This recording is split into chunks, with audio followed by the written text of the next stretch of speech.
私が高校生の時の話です。家でゲームをしていると、携帯電話が鳴りました。着信は非通知だったので無視していましたが、いつまでもしつこくなり続けます。あ、もう、鬱陶しいな。なんだよ。ゲームをポーズ画面にして、携帯を手に取りました。携帯を開いて、当時はガラケーが主流でした。通話ボタンを押し、はい。もしもし。どちら様？と、少々イラつきながら出ると、案の定相手は何も言いません。まったく。非通知なんてこれだから出るもんじゃない。非通知を着信拒否にしていなかった自分のうかつさにも腹を立てながら通話を切ろうとした時、もしもし、と、か細い女性の声が聞こえてきました。はい、思わず返事をすると、もしもし、私だよ。ごめんね。もしもし、と、相手が続けます。どちら様ですか？私が聞き返しても、私だよ。もしもし、と繰り返すのです。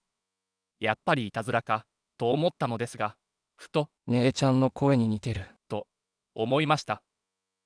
姉はその時大学生で、講義に出ており、家にいませんでした。もしかしたら何かあったのか、と思い、姉ちゃん姉ちゃんか、どうしたんだよ、何かあった、と言うと、うん。そう。私だよ。あのね。と、また短い同じ言葉を繰り返します。声は確かに姉に似ていました。いや、そう思って聞くと、姉の声にしか聞こえないのですが、違う。これ、姉ちゃんじゃない。と直感しました。誰だお前？声に時を含ませて問いただすと、私だよ。私。もしもし。と同じく繰り返すのですが、か細い声の中に何か悪意のようなものが混じり、ざわっと耳に流れ込んできて、鼓膜を叩きます。私は黙って通話を切りました。私は3人兄弟で、上と下に3歳違いの姉と妹がいます。私と妹は霊感体質で、幼い頃から不思議なものを見たり感じたりしてきました。その力は妹の方が強いのですが、高校生になってから私の力は妹と同等かそれ以上になっていました。通っている高校の同じクラブに1学年上の霊感体質の先輩がいて、その力は妹よりも数段上です。強い力を持つ人のそばにいると、自分の力も研ぎ澄まされていくと言いますが、当時の私は先輩の影響でまさにその力が強化されていたのでした。九段の先輩は人ならざるものをやたらと引き寄せる体質でもあり、引き寄せられてきたものは先輩には何もしないのですが、見える私にちょっかいをかけてくるやつがいるらしいのです。事実、学校で不思議な出来事に遭うことが多くなり、何度か悪さを仕掛けられたこともありました。それでも万が一ということもあるので、姉に電話すると、講義中だったらしく留守電になりましたが、1時間後に折り返しが来たので、電話をしたかと聞くと、してないよ。とのことでした。やっぱり、またたちの悪いのに目をつけられたのか。私は苦々しい思いで携帯電話を睨みつけました。だからって家まで来るなよ。学校だけにしとけ。携帯に毒づいてベッドに放り投げました。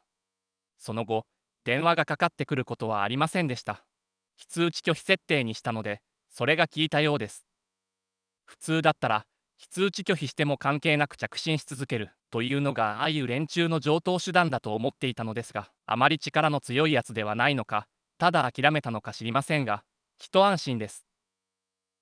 それから数週間後の日曜日のことです。両親と姉は朝から出かけていて、家には私と妹の2人だけでした。昼食は作るのが面倒だしということで、ピザの宅配を頼みました。私はぼんやりとテレビを眺めながら、妹は携帯をいじりながら、届いたピザをダイニングで食べていた時です。ぐるるると、家の固定電話が鳴ったのです。うわ、びっくりした。家電が鳴ってるの久しぶりに聞いたわ。そう言いながら、電話に近かった妹が受話器を取ろうとしました。あれ、非通知だ。というのを聞いて、私は、待て。出るな。と言って立ち上がりました。何なの？ポカンとしている妹を押しのけるようにして電話の前に行きました。確かに電話の液晶画面に非通知の文字が出ていました。鳴り続ける電話をしばらく睨みつけて受話器を取り上げました。耳に当ててしばらく黙っていると、もしもし。